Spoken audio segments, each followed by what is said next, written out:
যাও তোমার সাথে।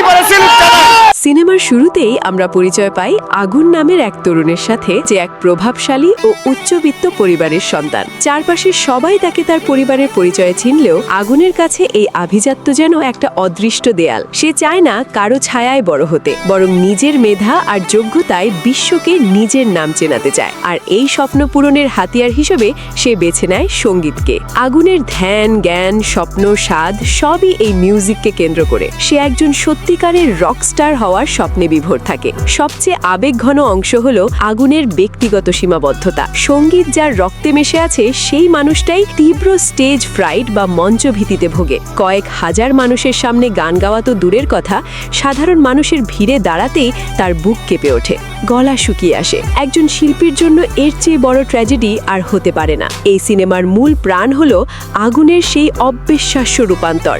কিভাবে একজন ঘরকুনো, লাজুক ও ভীতু তরুণ নিজের সীমাবদ্ধতাকে জয় করে কোটি ভক্তের হৃদয়স্পন্দন অর্থাৎ গ্লোবাল রকস্টারে পরিণত হয়, এই উত্থান পতনের গল্পটি অত্যন্ত নিপুণভাবে পর্দায় ফুটিয়ে তোলা হয়েছে। অভিনয়ের কথা বলতে গেলে শাকিব খান নিজেকে আবারও ছাড়িয়ে গেছেন। আগুনের চরিত্রে সেই দ্বিধা, ভয় এবং পরবর্তীতে একজন রকস্টারের তেজ, দুটোই তিনি অসাধারণভাবে ফুটিয়ে তুলেছেন। তাকে দেখে মনে হয়েছে তিনি সত্যিই চরিত্রটির ভেতরে মিশে গেছেন। এছাড়া সিনেমার 3 নায়িকার মধ্যে সাবিলা নূরের অভিনয় ছিল এক কথায় অনবদ্য। তার এক্সপ্রেশন এবং ন্যাচারাল অভিনয় দর্শকদের মুগ্ধ করেছে। কারিগরি দিক থেকেও সিনেমাটি বেশ উন্নত। সেট ডিজাইন থেকে শুরু করে ভিডিওগ্রাফি সবকিছুতেই একটা আন্তর্জাতিক ছোঁয়া ছিল, যা বাংলাদেশি সিনেমার জন্য একটা ইতিবাচক দিক।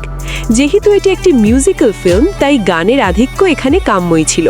সিনেমায় প্রায় 8-10টি গান রয়েছে, যার সুর ও কথা অত্যন্ত আধুনিক ও শ্রুতিমধুর। বিশেষ করে আগুনের রোমান্টিক গানগুলো দর্শকদের দীর্ঘক্ষণ আচ্ছন্ন করে রাখে। তবে গল্পের খাতিরে অনেকে হয়তো জেমস বা আয়ুব বাচ্চুর মতো কিংবদন্তিদের কোনো কালজয়ী গানের নস্টালজিয়া খুঁজেছেন, যা সিনেমায় না থাকাটা কিছুটা আক্ষেপের জন্ম দিয়েছে। তবুও নতুন গানগুলো সিনেমার মেজাজের সাথে বেশ মানানসই ছিল। রকস্টার সিনেমাটি শুধু গ্ল্যামার বা অ্যাকশনের গল্প নয়, এটি একটি মানুষের স্বপ্ন জয়ের গল্প।